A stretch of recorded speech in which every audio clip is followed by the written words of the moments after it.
and I didn't know who she was, and she didn't know who I was, and she was looking for robes, and I had on a long coat, and so I wasn't flashing, and she didn't know,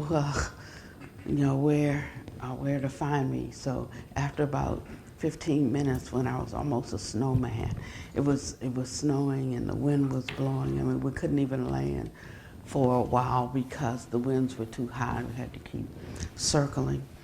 And so I called him. I said, you know what, I'm going to go get a room in a hotel because I am so cold and I can't find her and she can't find me.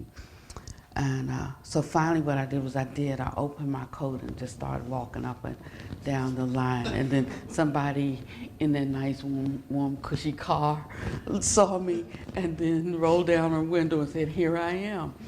So I was like recounting the story, you know. And he said, you see, that's why I went to somewhere in Canada where it was like 30 below zero. He said, because I trained in how to tolerate the cold. I said, well, you know, that story's like my master's when I told her I wanted to learn how to do Dumo, you know, and it's where you like work with the winds and the energy in the body and how you can prove that you've mastered it. It's like they douse you with water, you're sitting on a chunk of ice, and you like dry your robe, you know. And so she said, well, why do you want to learn it? And I didn't like really have an answer because I didn't even know that much about it except for, boy, that looks neat and cool, and that's the problem, you know. And so I just mentioned the part about being, said, oh, we got dryers for that, you know. And so and so she wouldn't teach me. Of course, I went and I learned it from somebody else who gave me a certificate. You know how certificates go. Yeah. I didn't earn it by being doused with water sitting on a block of ice either. So I'm gonna tell you that certificate is about as useful and good for, anyway, in case he hears this, yes, I'm talking about you.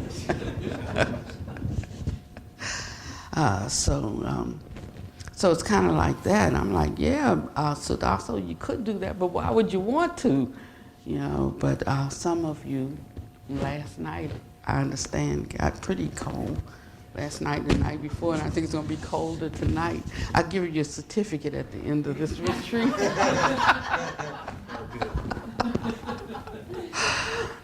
So I wanted to do a check-in. You know, part of the training is understanding our conversation and how we are supportive to one another in our practice. So I can give a report from my table, my lunch table, that our conversation drastically changed as from the very first time we sat until our last sitting last night. The conversations moved more in the Dharmic direction. And you know, the thing about it is you don't have to talk scripture and verse, you know, it's just the general conversation and how you relate it to what you see in everyday ordinary occurrence, you know, how it matters, what part of the Dharma you say. As the Dharma eye opens, it's just like everything just becomes Dharma. I don't care what kind of conversation you have with me, you know, it ultimately, there's some, it's like, does she always have to throw something in about, but it's like not knowing anything else to say because that's what I see, you know, and so it's a naturally occurring phenomena that you start viewing things through the eyes of the Dharma, through the eyes of Dharma. And if you don't know any Dharma, then, or don't know you know Dharma, then you know that's another issue. Sorry, I had my hat on. So I wanted to do a check-in. And so you can anyone can just share with me how you feel the mode of conversation is going, and also to bring it to your mind that so that we can be mindful of what we're cultivating through the exercising of our faculties. So yeah, let me hear something. I mean, everybody who ate yesterday, who sat at a table, and there was or wasn't conversation, my question is, are the conversations moving more towards Dharma and further towards moo bow wow? Animal talk, he called it.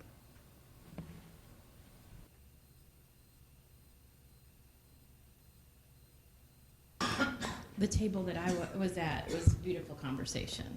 It was healing, food, growing food, animals, nature. Oops. Project. Healing self, healing companions, healing folks you never have met. Sangha, creating Sangha, where you're at. Just and around and around and around we went in those conversations. So that's really good. You know, the thing is that someone who comes in who's in extreme pain, and you're saying like face your pain, you know, but sometimes we can't face our pain. Sometimes that's how we provide a salve for another. And so it really is dharmic, it really is compassionate. I don't want you to get the wrong idea. It really is dharmic and compassionate to hear someone who finally has the courage to speak out of their heart because they feel that they're in a safe place or amongst people that, you know, where they can like just let their guard down and be themselves. And sometimes it takes the most compassionate, the most dharmic thing to do is to listen deeply, to hear them, to comfort and to console. You know, later on, you know, the Buddha, there was a woman whose son died, and she wanted him to bring him back to life, and he said, first I need you to go and get me, whatever it is, seeds from a house where no one has ever lost a loved one. And she ran out to do that. And the way the story goes is by the time she got through the village, she realized that you know, death knocks on everybody's door, you know. And so, but that's not always the story to tell somebody when they come to you because they're grieving because they lost a loved one. You know, you have to know the right thing to say to a person, and you can feel into it. The more we erase, the more we release this notion of ourselves that's tied into our habits, our propensities, our habitual tendencies, our perceptions, the more we find that place of commonality between us and another. And we can know how to be a very present help in their time of trouble, in their time of need. And so this is part of the perfection that we are after in our practice. You know, it's like losing oneself to find oneself. It's something like that. And so we have some outer methods we can do, but if we rely on the outer methods as the method, we will lose the essence of everything that the Buddha was trying to share with us, because everything he did for us, he did out of his compassion for us. He said, for what reason do men go forth, humans go forth into the homeless life? He said, for what reason? And then he answered his own question. He said, to be a refuge for all beings. So it's not like others become discounted because they're part of this dusty world and we don't want to have anything to do with them. It's not in that way. We've understood or misapplied. So there are times that we work at our own personal practice. There are times that I become you, you become me, and I tend to that in the way that I can. So Thank you very much. That was the report I was hoping to hear. Does anyone else want to share anything, please? Yeah, well, the challenge for me is to meet new people, and so I mean, it's good to be among people that are, I guess, the same mindset here, and I do feel like I can open up a little bit, but I just want to share a little bit. I'm commuting. I live 10 minutes from here, and this morning, interestingly enough, I woke up and I walked my dog out in my yard, and I think this relates a little bit to what we're talking about, but there was a homeless person outside my house, like, and had a big bottle of, I guess, 40-ounce bottle of alcohol, and it was pretty interesting. I talked to him, and my first instincts, I knew, it's like, you want to go to a shelter, he was a little drunk, and then, my mindset was like, well, I'm not ready, like, I just woke up, so I told him, I said, I'll give you a ride in an hour, if you, and of course, I wanted to get ready myself, and, and I went back inside, and it made me really, it made me teary, made me, compassionate, and I just went inside my refrigerator, and I got food out, and I made a bag, and I went outside, and I just gave it to him, and, and I just, and he was very thankful and grateful, and it was just an interesting morning for me this morning before I came here. So, I mean, it helped me. I would have reacted differently, I think, before. I mean, I had an experience like that a few months ago where I was upset that there was homeless people outside my house. And this time it made me feel that we're all, together and whatnot. So I just wanted to share that. Good. Thank you.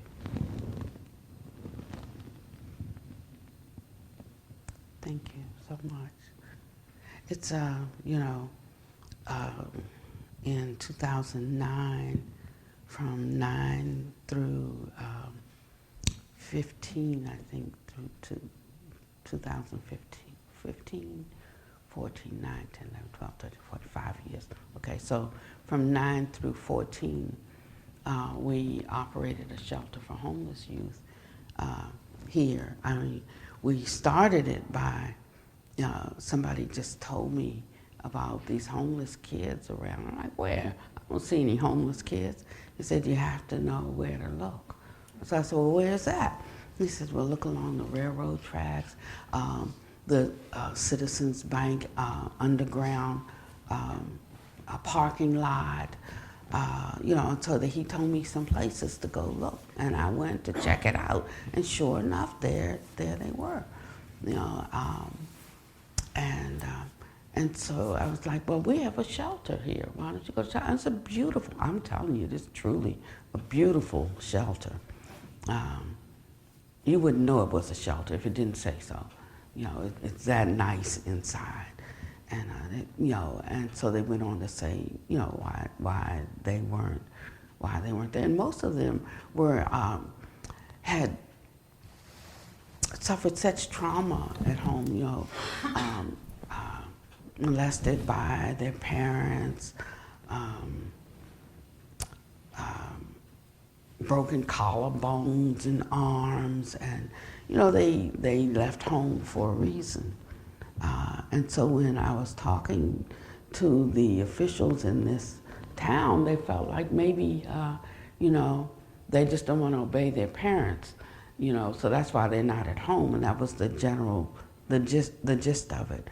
And so I said, no, I don't think children choose to live on the street in the winter because, they don't want to obey their parents. It has to be more to it than that. And so we started talking with them and we started hearing the stories. And so we opened up a shelter. And there were some that were at our main shelter here, but you had to, like right after breakfast, you have to leave and you can't come back until lunchtime. I don't care if it's snowing, sleeting, raining. So one girl came down to our thrift shop, and she said, "Do you mind if I just stay in here for a while?" Because it was snowing, and we already had a couple of inches of snow on the ground, and she had a newborn baby in. She was trying to roll it in a stroller. And I said, "What are you doing out?" She said, "Because you have to leave right after breakfast." I said, "Yeah, but not today. It's snowing today." She said, "That's the rule. It is just the rule, and you have to leave." And of course I let her come in, but that was the nail in the coffin. That's when I knew that there was something else that was needed then. And we had the shelter for 5 years now. As soon as we opened it up, and we were just a small Dharma center. That was the first turnover, after that. So we didn't sign on for this. We didn't come here for that. We came, to get rid of our own suffering, not to take on somebody else's job. We pay taxes for that, and and there were all these reasons. And so that's what happened to the first group, the first sangha. They decided that we don't want to do this, but the thing is, you show up not knowing, and then you do what's in front of you to do, if you can. Sometimes there's something in front of you to do that you can't do anything about. There are some situations that I know about and I've known about for a couple of years, but I don't have the skills to tackle it. But I'm so glad that someone has come here now who does have the skills, so in her own time she will look at that and see what needs to be done and what can be done. And we see where we go. But just recognizing that something needs to be done in that area, and just really drawing. You could call prayer a drawing, because mind is chief, mind made, or whatever we think and ponder on becomes the inclination of the mind. And so just continually taking your mind to what needs to be addressed. It's like sending up a beacon, like the Batman thing, the big bat symbol in the sky. It's like setting up a resonance, and then someone comes, someone appears. Sometimes Satima will say to me, "Oh, we need this or we need that," and okay, and I just send that signal up, and then people show up. You know what I'm saying? These chefs came from way out of Timbuktu, Kashmir. That's what's the name of the place you're from? Not quite Kashmir. What is it? It starts with a C. Canton? Okay, Canton. But that's Timbuktu compared to where we are. And they come this long distance. It's a long distance, and prepared this food for us, and it was like so wonderful. And so these are the things that make the difference. Being present, being very, very present. And that is a lot of the ways we fulfill the requirements that allow us to progress. So those of you who miss the chanting that we do in the morning, it's not bad because it's not really chanting. It's like I told Bhante Sujata at Vasudhi's Sangha when we came in there with Maureen, and we came with guitar, and I was like, "Where you going with that?" I said, "We're going to do some Western chanting." But now they have it. One time I was there and they had some band or some group coming in there with music. I said, he was leaving, but he stayed. He stayed that day. He was on his way out. He's like, oh, Pannavati said, here, I know what she's gonna do. I'm good. And he was heading out till he saw that guitar come in.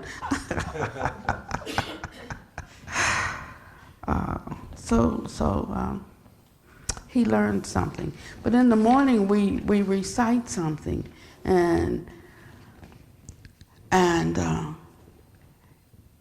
the Buddha talked, and this these are different excerpts, or maybe part of this I think is from one sutta, and a little bit of it just kind of from different places. But it says there are two main reasons for establishing precepts: to provide a stable, habitable environment. This is social order. And to sustain a mind free from remorse. This is individual peace. And so one is to provide a stable, habitable environment. That's just so we can live with each other, So that means if you drop something on the floor, like you pick it up. If you didn't pick it up and I come by and I see something on the floor, that I don't step over and say I didn't do it, then I pick it up. It's something like that. So the strong bears the infirmities of the weak. Sometimes it's also to remind the weak that you're stronger than you think. If you drop it, pick it up, or something like that.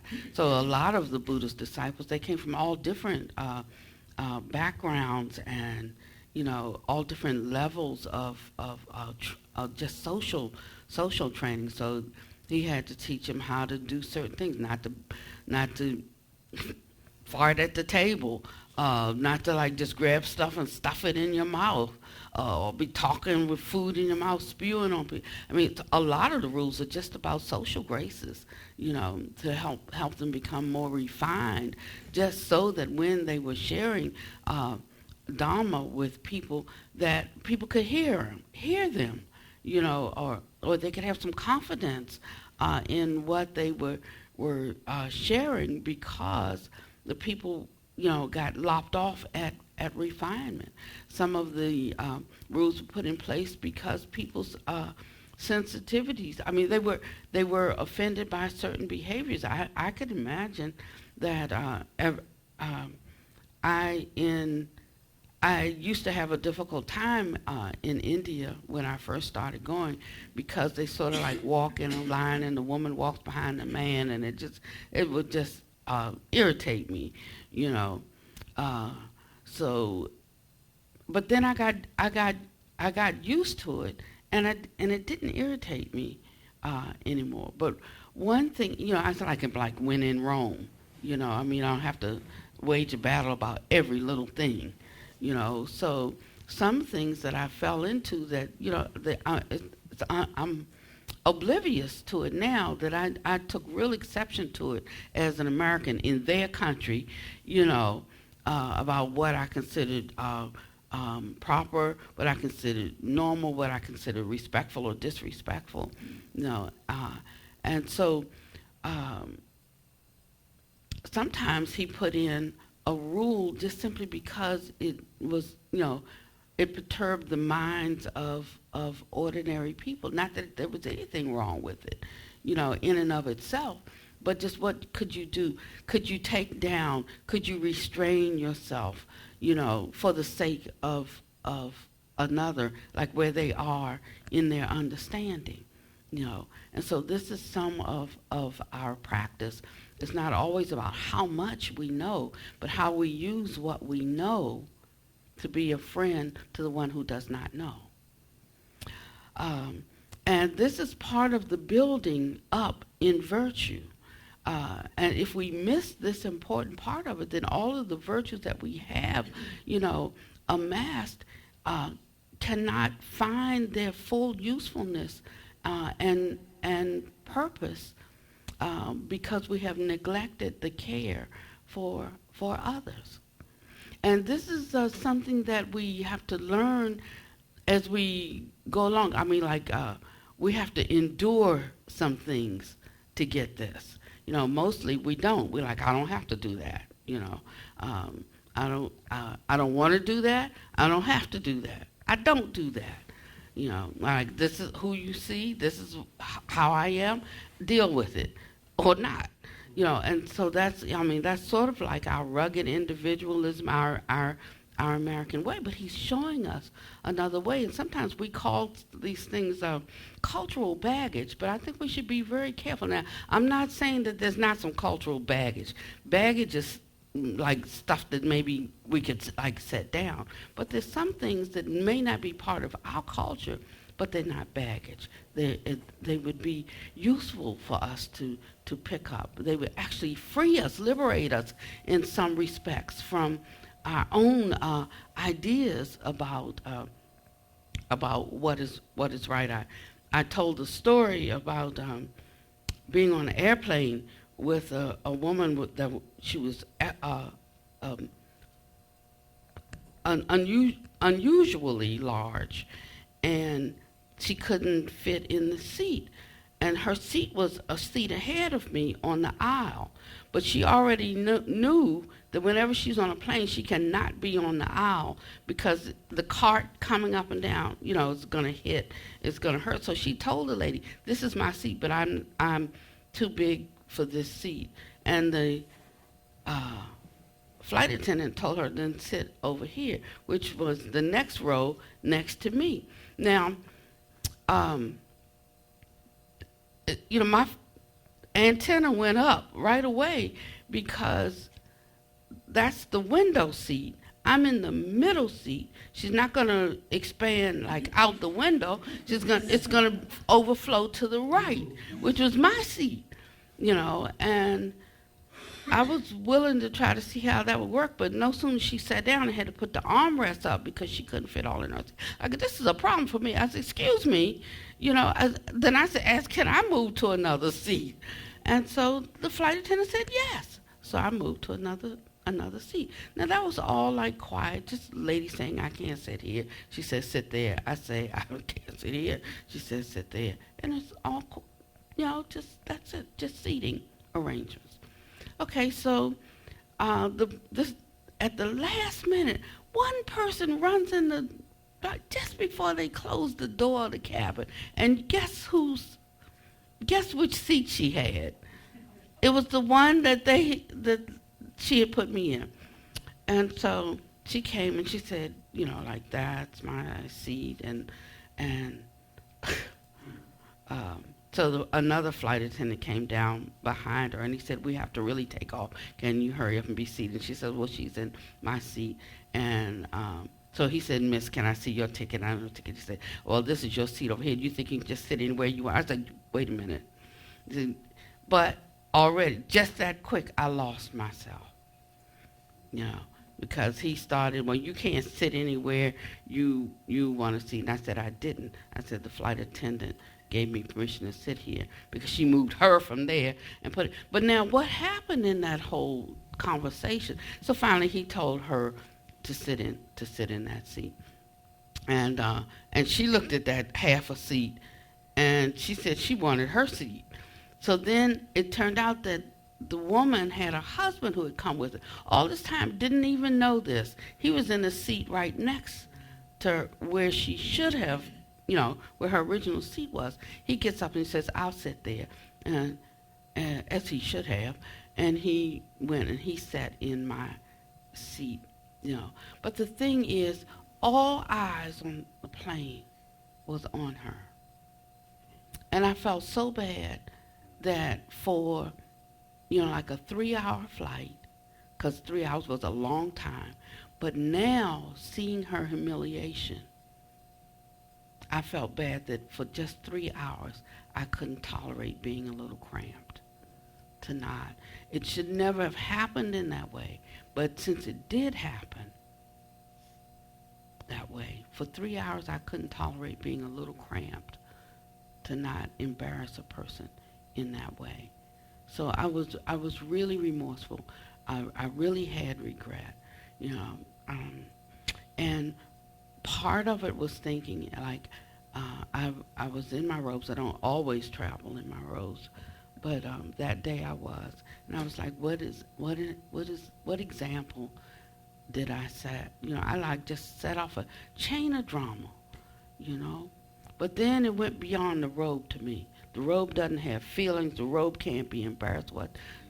The robe is just a robe. As he said, it's they took rags off of dead bodies with all soiled with and stained with urine and blood and I don't know, diseased fluids, and they tried to wash them up and dye them and they wore them for clothing. So I should not make of it something that is not, he said, and these are just to keep the flies off of you and someplace to lay and to cover yourself up.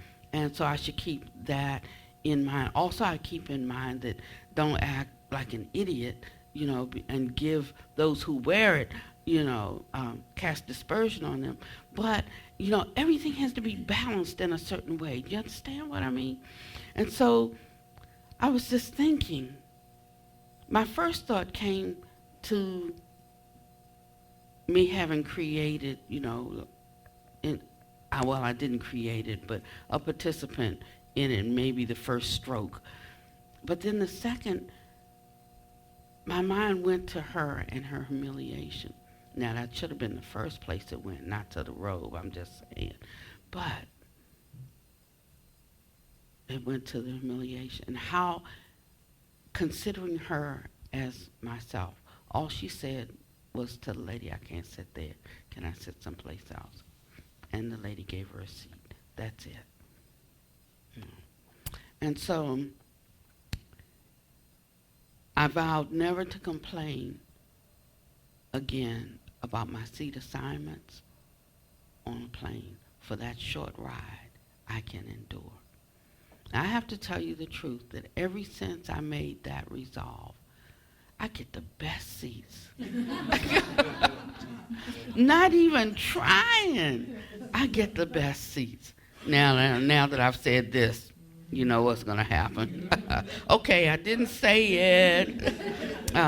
But even if I don't, I bring that story to my remembrance again and again, because what it does is it shaves away, cuts away our discontent with things. And we can find that we can be contented in some of the worst situations. When we went to India the first time and we went in the Buddha hotel, we went straight back out to the store and we bought all kind of cleaning solutions. We were scrubbing walls, floors, we bought bedding, we did some of everything. And the people's feelings were hurt. They were offended. And they apologized profusely. They thought, they were too dirty for us. And I was I was worried about catching something and dying, to be honest with you. I really thought I would. I'd heard stories, and when I witnessed some things, I think those stories are true. And so that's what I was thinking. But when I looked at how it offended them, I felt so bad. But after we had been there for a while, we didn't even see that dirt. One lady came who lives, out in the woods somewhere, has no bathroom or anything, and she made food for us. She made peas, and they told us she was bringing. We started looking at each other, and we said, "What are we gonna do? She's gonna bring this food? Oh, we can't eat it. What are we gonna do?" So I said, "Okay, I'm gonna eat. I'm just gonna eat it, and if I die, I die. If I perish, let me perish. I'm going to eat it." And she came, and she was so proud. She had her pot of peas and her scooper, and she scooped the chickpeas in her hand, and I tasted the chickpeas. And actually, it was delicious because they can all cook. But, and then I just didn't give any. Next thing I knew, everybody in the whole group was eating it. We ate a whole pot of chickpeas. Nobody had an upset stomach. Nobody got sick. And so these things happen. When Pannavati went, he went one time. He's not like me. I can eat just about anything. He says I have the stomach of a goat, but his body's so clean inside that he can't hardly take anything. The least little thing will upset him. So he went and said goodbye to everybody. He said, because I don't think I'll be coming back. but he made the decision to go. He did come back. He never went again, but he went, and he did come back. So I think that there is a power that we possess, or that as we take up virtue, I think virtue has its own power, and we become the recipient of it as it grows and develops in us. And it can also cover a multitude of faults. When we know all of our faults, but yet and still we also operate in virtue. It neutralizes a lot of things with us. So that's why the Buddha said that virtue is the platform for all the other development. And we have to have a clear understanding of what virtue is, and how it relates not just to the things that we hold in esteem so high, but also in our relationships, in our actions with others. And we still can find time for ourselves, but sometimes it means, you take a person who plays with children, who teaches children. They're not children themselves, so they don't have to go into a game with the same mindset of the child, or go into whatever the experience is. They don't go into it with the mindset of the child because they're with children. They go in with the mindset of the adult, but yet they can interact and they can be with the children. So in a way they are with them, and in a way they are not. In a way they are engaged, but in a way they are removed. Do you understand? Do you understand what I mean? So there are different ways to be removed, or to be aloof from. It doesn't mean aloof like really pew pew. You stink, I'm aloof, I can't be near you, in that kind of way. But it's making sure one keeps one's own mind and heart in its place. And then it doesn't matter who we're with, there's a way that we can be useful to them. And it's the way that we actually truly become a refuge for all beings. And so we use that on whatever level we can, in whatever circumstances. We can ask, in this situation, in this circumstance, how am I a refuge for all beings?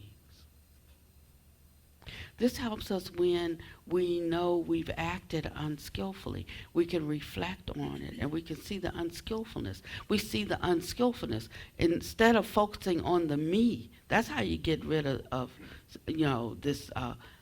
Some of us have this way of flagellating ourselves. So this, like just really, really criticizing ourselves and having a whole lot of shame, or that's one way, because it's not really about us, not focusing on us.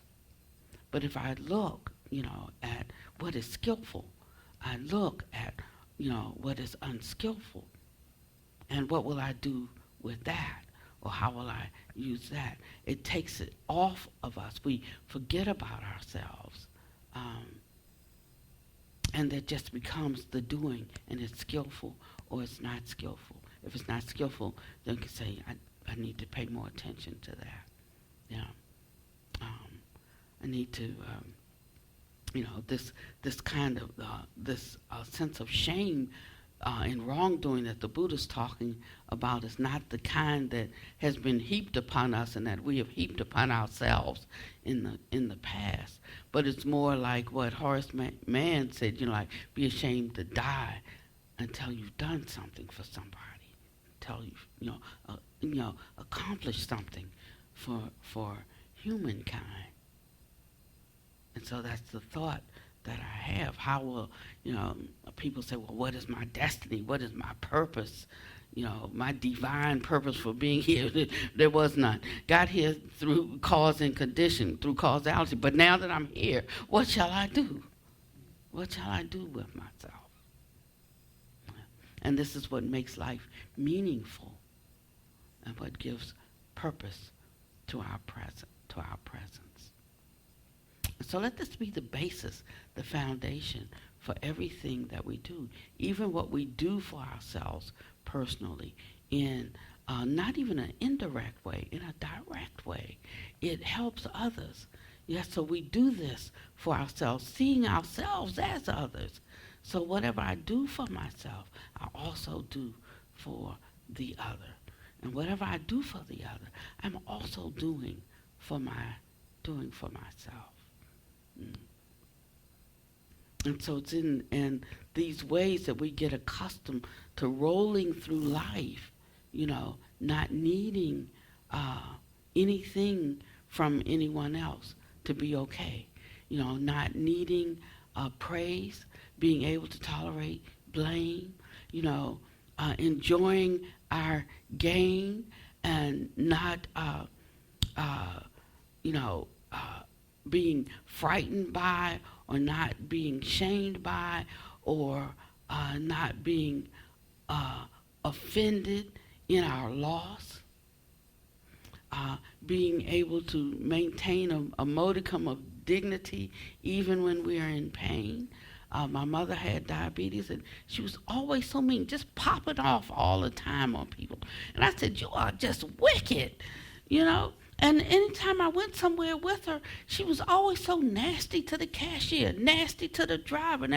And I'd be there walking right behind her, apologizing for, "You have to forgive my mom. You have to forgive my mom. She's not well. You have to, But I would blow up when we got in private. And she said, "If you were hurting like I hurt," and I never understood it until I became diabetic. And then I understood how it really does affect your nerves in a certain way. So I had to practice extra hard with that because sometimes it's just that little grating inside. It's the kind of disease that's like nondescript. It's like all over the place. You just feel like out of sorts, and it's easy to it's easy to get triggered. So I have to really focus. I have to be focused, and sometimes it slips past me, and I try to catch it, and sometimes I miss it. But as soon as it comes to me, then I try to rectify that.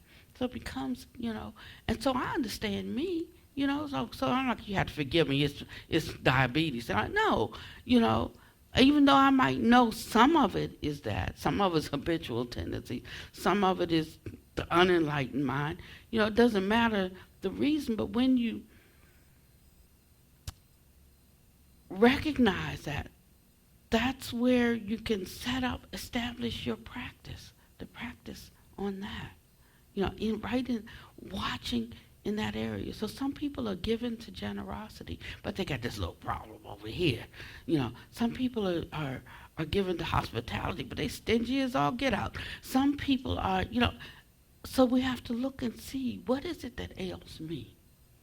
And that's where we turn our attention. First he says, imbue the mind with loving kindness, so that when you see it, you won't be scared of yourself. I used to be afraid of myself because I was so mean that I would try to cut you off before you push me to a certain point. Because if you push me to a certain point, you were going to be in trouble. And I knew that if we had that encounter, I was not going to be able to fix it, because I could be so nasty that you'll just never see me the same again. And so I was afraid of myself. That I wanted to find out how to have control so that I wouldn't get triggered to that point and lose friendships that I cherished. And so that was how I started it. But now, still working in those ways, but not for the same reason. But I'm just saying that we know ourselves, and we know our demons, and that's right there is where we should begin to work.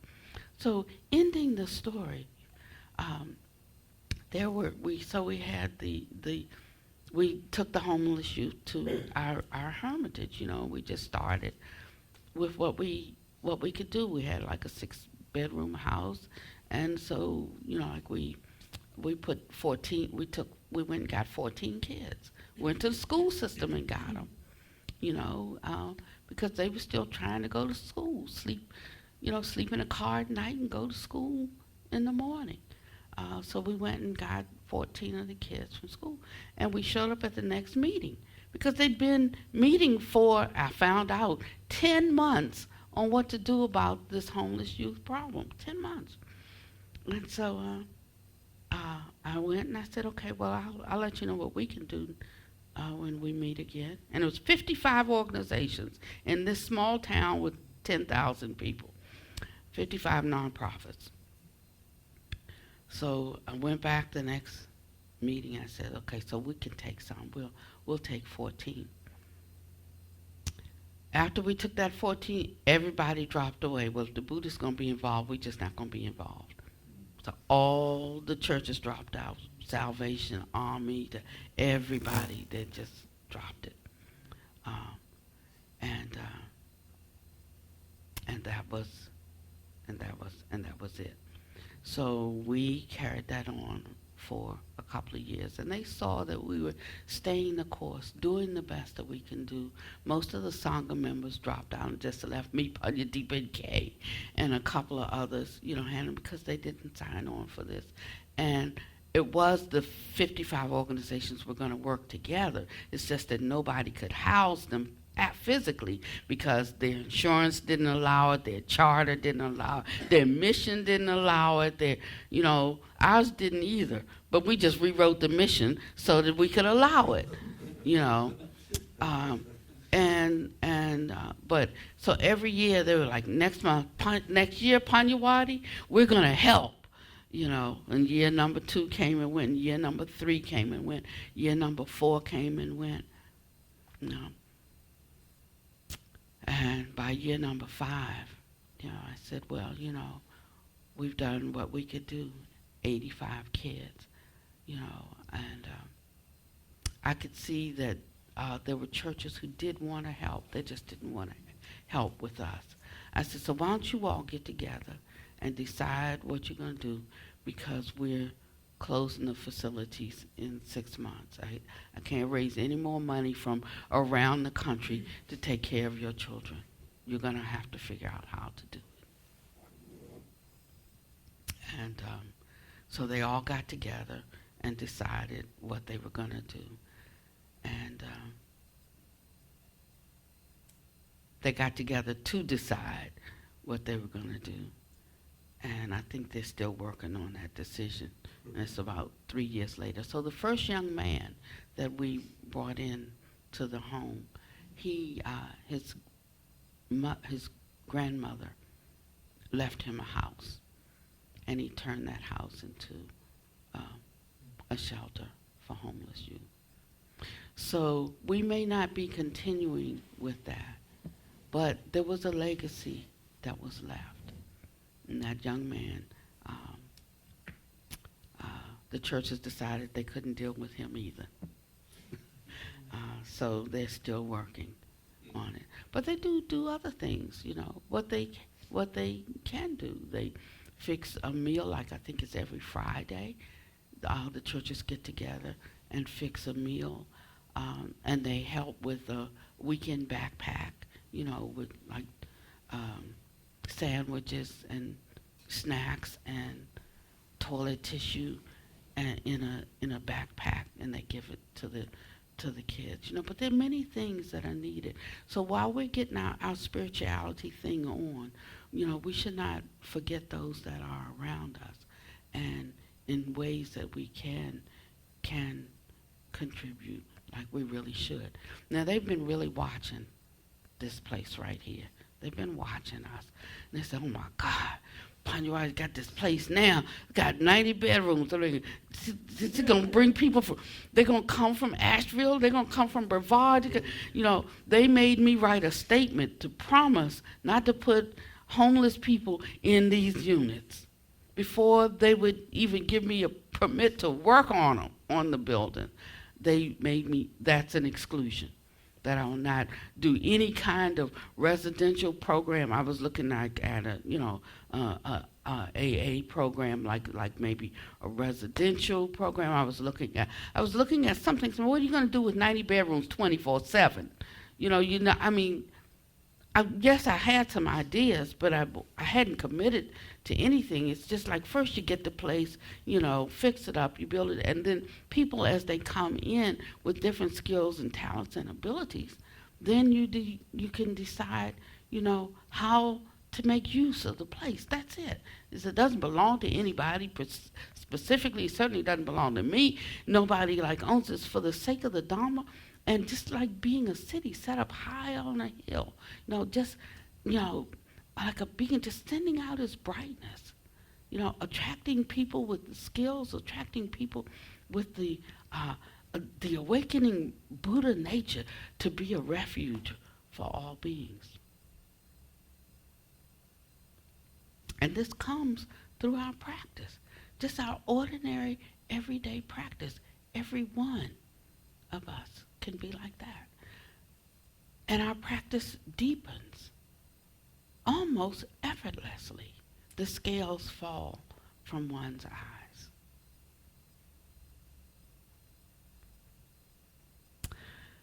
So we'll see. I know in the beginning, everyone would come. They come from wherever they were. It was like an influx. They had to come check out the new thing happening, But after a few Dharma talks, it's like, I have to change. I have to work or something. That's all right. I'll go back to the, But I knew that would happen, But that's okay, because in the time of trouble, then you go looking for those ones. No, I get the calls for the ones who don't want to come and practice, but in the time of trouble, they know who to look for. They know where they can come. And that's why we are here. So the Buddha said that virtue is the platform upon which everything else rests. And that we take up these training guidelines to sustain a mind free from remorse. This is individual peace. And then he says, and what is the reward of skillful virtue? So there's the freedom from remorse. And what is the reward of freedom from remorse? It is joy. So how that joy arises in us is being free from remorse. Woulda, coulda, shoulda. Being free, knowing that, even if my best is not good enough, knowing that I did my very best leaves me free from remorse. I may not have done the most. I may not have done a good job at it.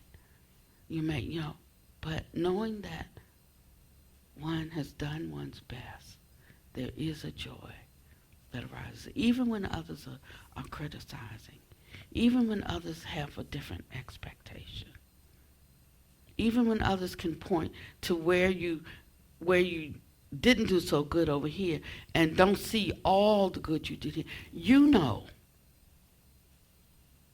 have to know it for yourself.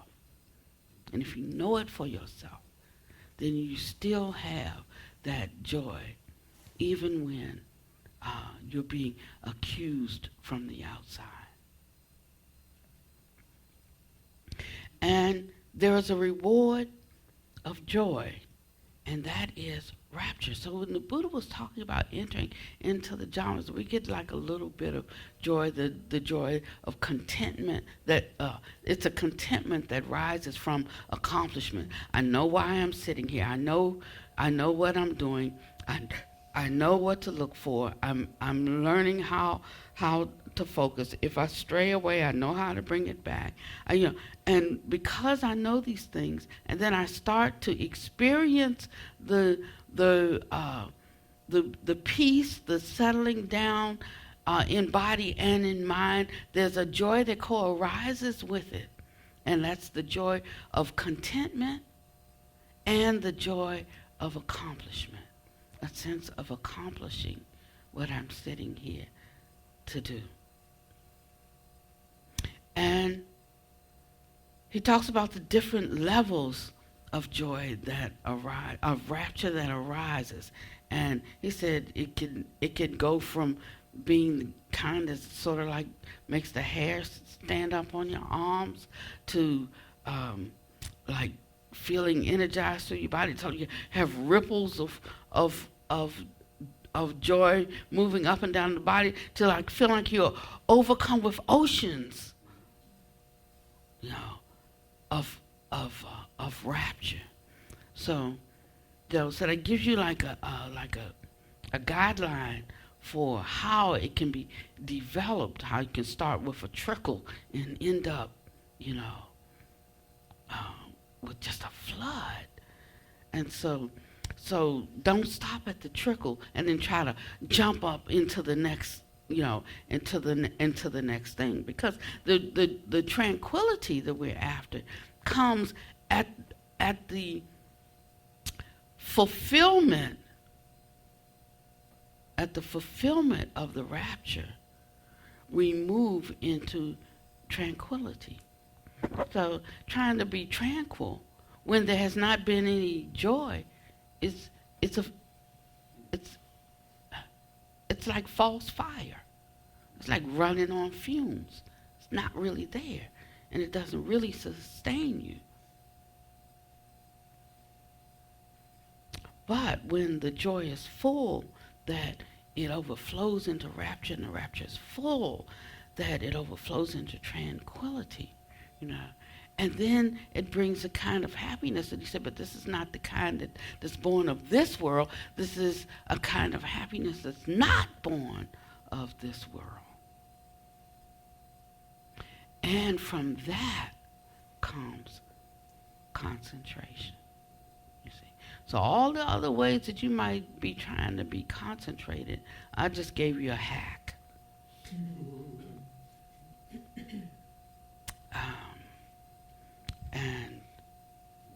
And then it goes on, and from concentration comes knowledge and vision of things as they actually are. So many teachers teach today, you don't have to do that concentration thing. The Buddha just said, all you have to do is get tranquil enough. But their tranquility is not even based on these things. It's just like sitting down, getting still. Like they run in from their job, just finished cussing somebody out, and then they plop down on the pillow, whoosah.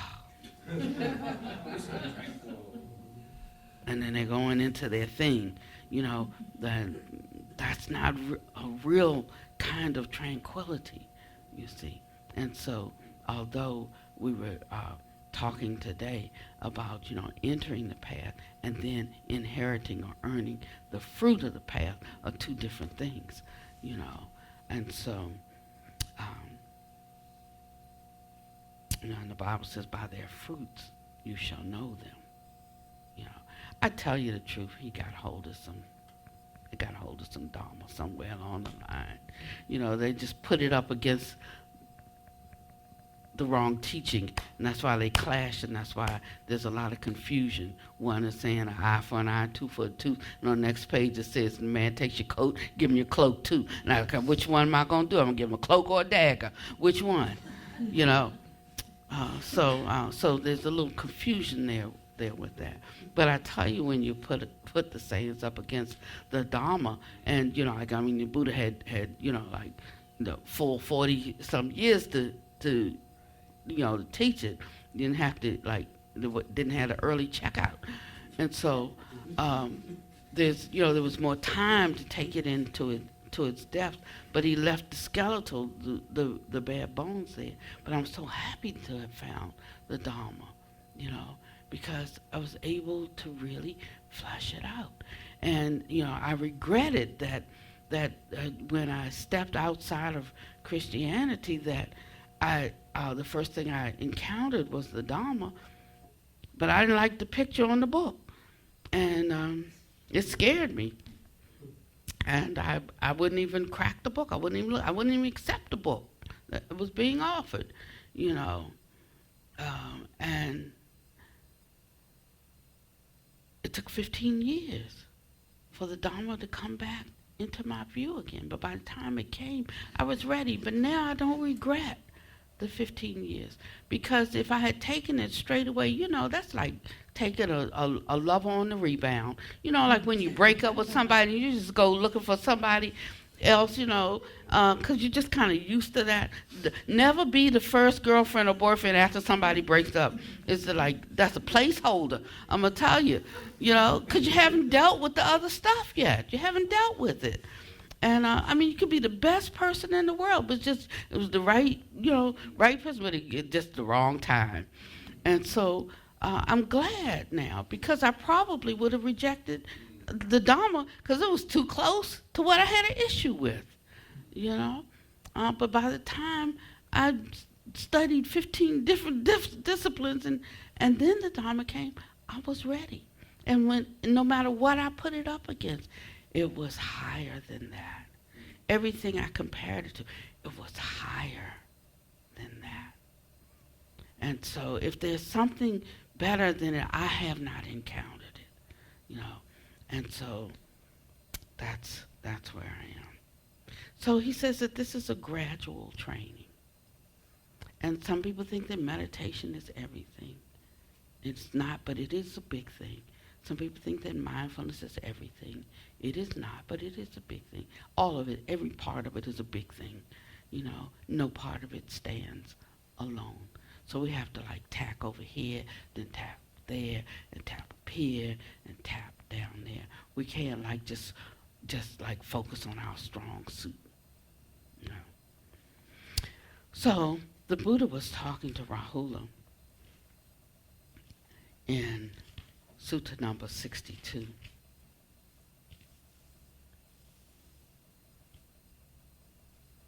And he gave him a way to deal because he was obviously a handsome man. His father was handsome. And he also was nice looking. And he was watching his father, you know, in front of him. And he was thinking, like, you know, he's pleasing to the eyes. He's strong. He's, you know, educated. He's well respected. You know, he has this big spiritual community. You know, it's just like, oh, I'm his son. And the Buddha, wrapping mind, read his thoughts, and he turned around to him. And he said, whatever, Rahula, any kind of material form, whether past, present, or future, internal, external, gross or subtle, inferior or superior, far or near, all material form should be seen as it actually is with proper wisdom. This is not mine. This I am not. This is not myself. So he was chastising him, correcting him, because he was being lifted up in pride, his physicality, his physical appearance, and Rahula said, you know, just form, you know, Blessed One, just material form. He said not only that, form, feeling, perception, consciousness, and mind, objects, thoughts, all of it, the whole thing, mentality, materiality. You should not be thinking in any terms, this, I am this is me, this is mine. And so Rahula felt chagrin, and, you know, after being chastised, he said, how can I go out with alms bowl now? I'm not worthy of any food, you know, that I would get. So he went back to the camp to meditate. And Sariputta saw him coming, and he said, not knowing that the Buddha had just, you know, given him something to think about, he said, Rahula, develop mindfulness of breathing. When mindfulness of breathing is developed and cultivated, it is of great fruit and great benefit. And when it was evening, Rahula got up from meditation and went to Buddha, and he asked him, he said, how is mindfulness of breathing developed and cultivated so that it would be of great fruit and great benefit? Now, I like the fact that they talk about great fruit. Benefit is one thing. Fruit is something, it's a little bit different. That's why he talks about fruit and benefit. And he talks about being on a path, and you're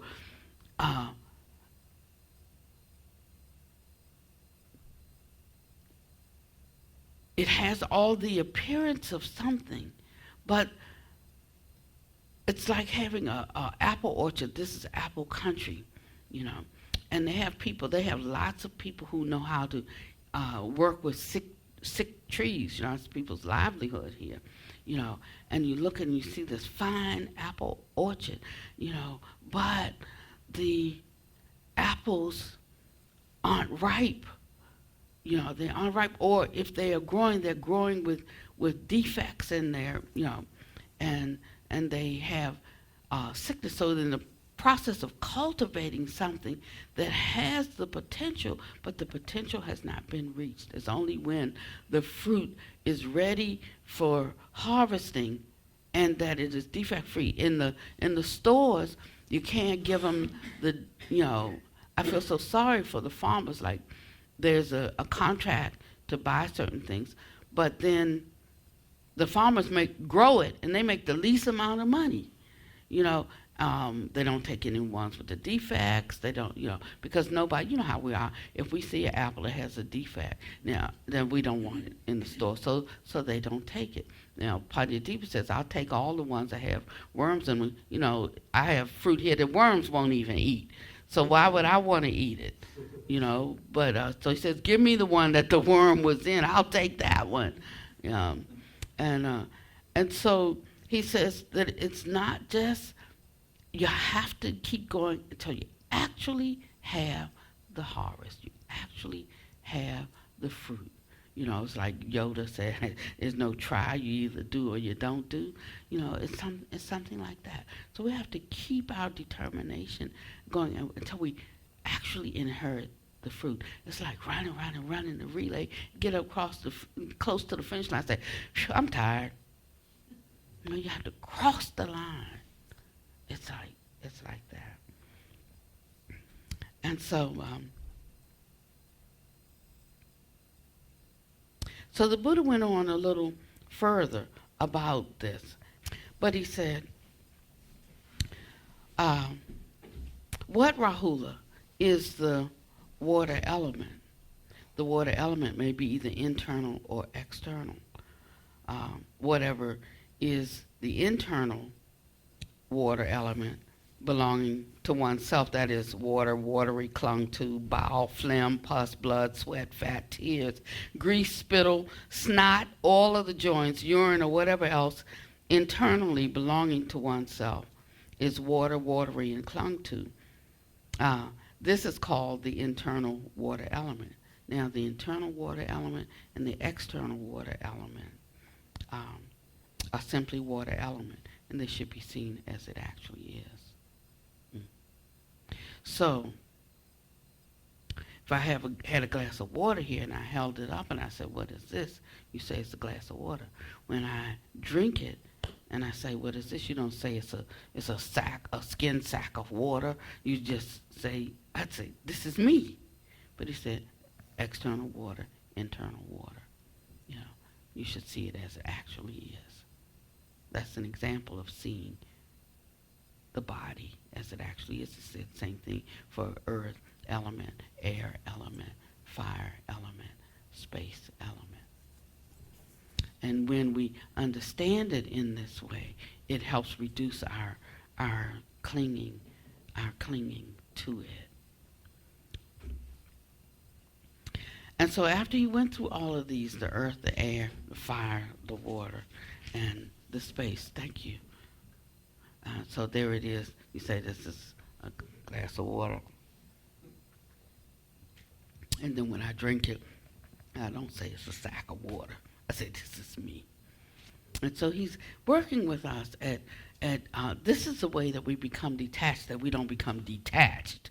You know what I mean? That we don't cut ourselves off in a certain way from our humanity. That we get like, maybe like so spiritual that we know earthly good. You know, and if we do, then we end up, on the path, but we miss the fruit. And so he tells the Buddha, after he goes through that whole thing about, develop the earth element, air, fire, water, space element, and seeing the body this way. He says, Rahula, develop meditation that is like water. For when you develop meditation that is like water, arisen, agreeable, and disagreeable contacts will not invade your mind and remain. Now, he didn't say it never invade the mind, right? Okay, he said they won't invade the mind and remain. Just as people wash clean things and dirty things, excrement, urine, spittle, pus, and blood in water, the water is not repelled, the water is not humiliated, and the water is not disgusted because of that. And so you too, Rahula, should develop meditation that is like water. And when you do, neither agreeable nor disagreeable arisen contacts will invade the mind and remain. And so he told him somewhere to go with this. He started with the recognizing the composition, just earth elements, instead of thinking me, me, me. Okay. And then he ties it into something that's useful. He makes the point. He drives it home. That's how he connects it to the mind, to the understanding. He said, just as you can wash clean things and dirty things, excrement, urine, spittle, pus, and blood in the water is not repelled, not humiliated, not disgusted. Another translation says it is not offended, not humiliated, not disgusted. I like that word, not offended, because everything that makes us act the ways that we act, like when we're contrary, has to do to being offended, to being humiliated, to being disgusted. There it is. He just lopped it all off at the root, And then he went on and he talked about the air, just as the air blows on clean things and dirty things. Yet it's not offended, it's not humiliated, it's not disgusted. He talked about the fire, just as people burn clean things and dirty things in the fire, but the fire is not offended, it's not humiliated, it's not disgusted. Just like space.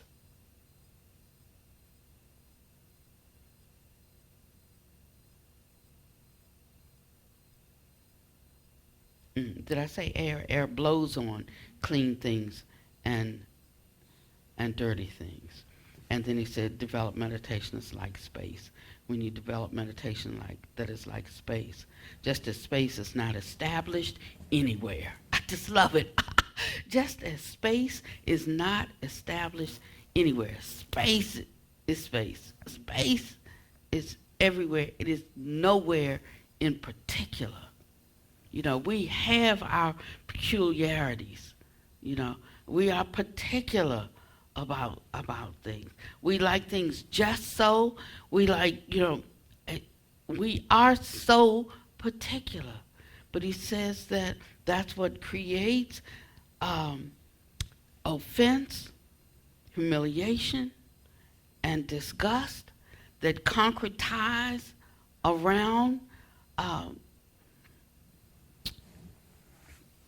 that creates the sense of a self.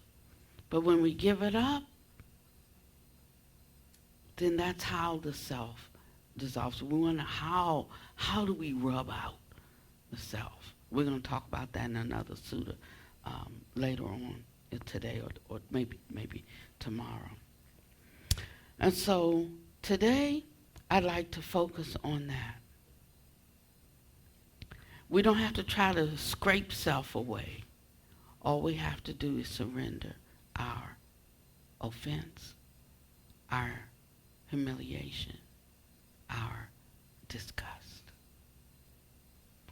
And he said, remember what was the question? What was Rahula's question to the Buddha? What was the question?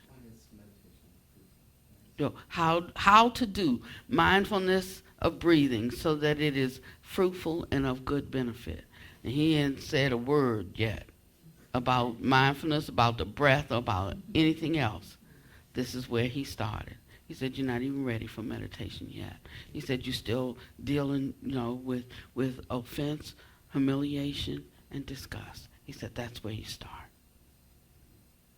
It's like building a foundation. The deeper you build the foundation, the more sure you build the structure, the taller the structure you can put up there.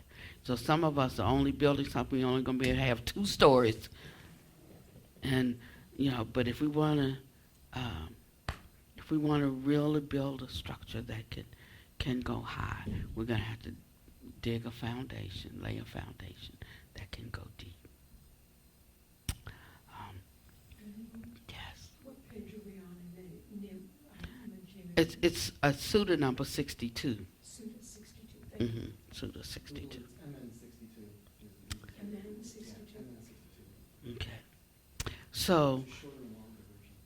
so for our next 20 minutes, I'd like for us to just sit and think, just reflect. This is a reflection kind of meditation. On what it means to lay aside, lay down whatever offends us. Or, it's all right if we say whoever offends us. Yeah, why don't you stand and shake? I'm sorry when I get here, I forget. It's only when somebody else is talking for an hour and a half. But when I am, it's like this all night, all right. Please stand up and stretch.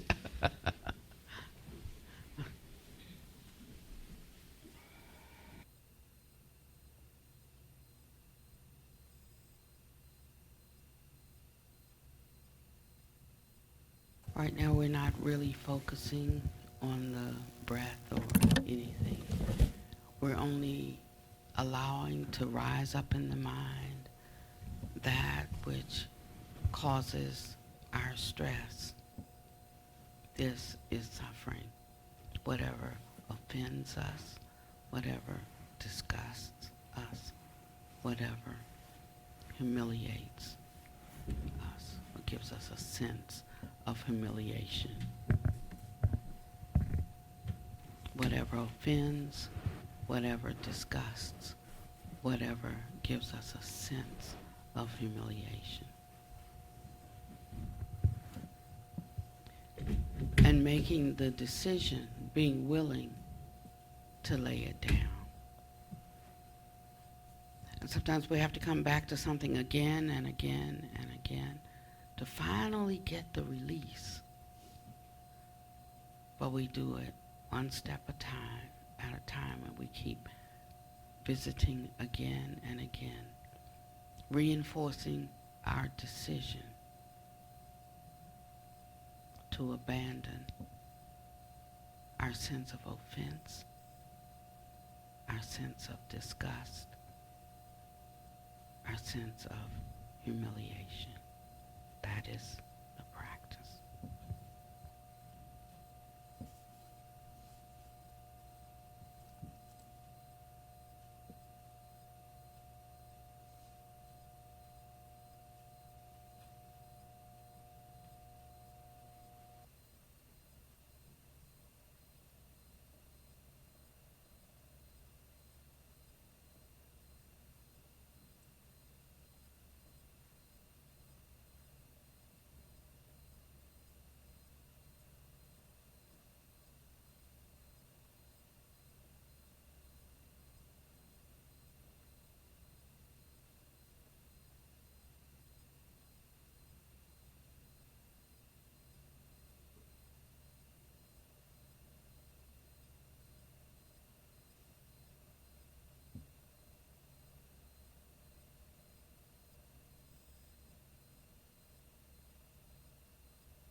don't be offended when you're laying down on fetters. So, there are two words in the song that might offend. One is Lord, and the other is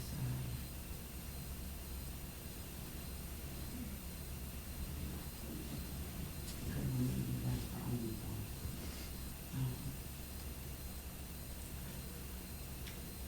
So just like don't hear that one word, okay? But just the introspection and the deep willingness to lay down and find the release from laying down all of our offense and humiliation.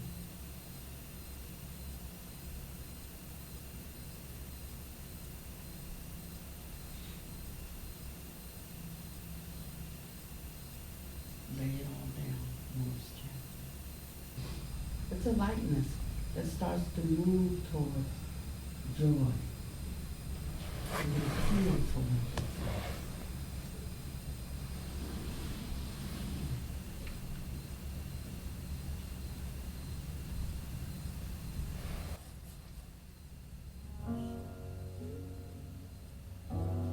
I lay it all down. I lay it all down. I lay it all down. Oh, worship is the other one. In worship. But just think of worship as ascribing worth I to, lay it because that's all. what it is. I lay it Just all. ascribing value to. That's what I worship lay it really is. all down. In worship. I lay it all down. I lay it all down. I lay it all down. In worship. I lay it all down. I lay it all down. I lay it all down. Oh, in worship.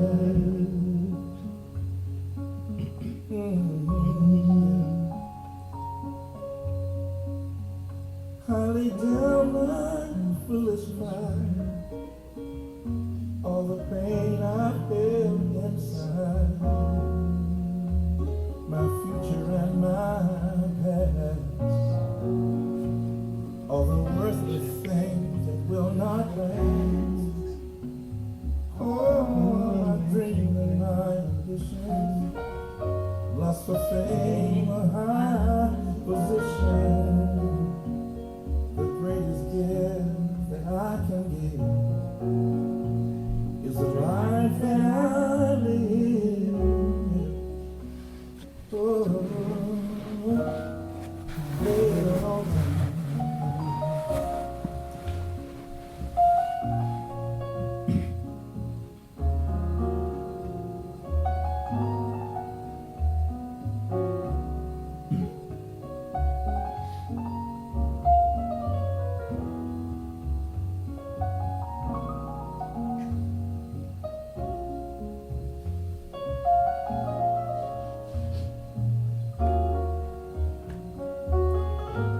Lay it all down. I worship. I lay down my foolish pride, all the pain I held too long inside, my future and my past, all the things that will not last. All my dreams and my ambitions, lust for fame, a high position, the greatest gift that I can give is a life that I live.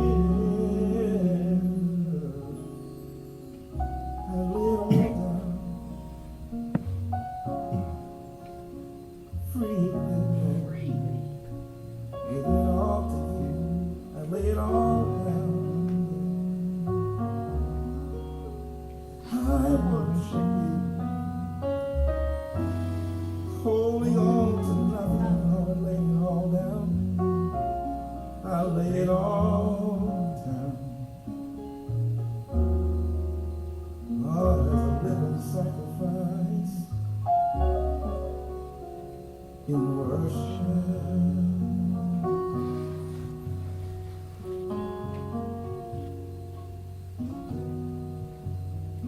I worship.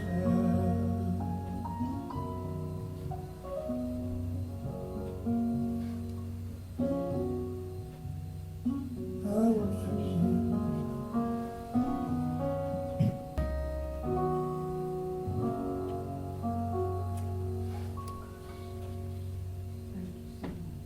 You know, it just rub out a couple of words there and get the intent of it, how liberating and free it is. And the Buddha just laid it out for us, so we don't have to do it for anybody else. Just finding value and worth in forgiving an offense, in just letting it go. You know, and it takes that decision before we can move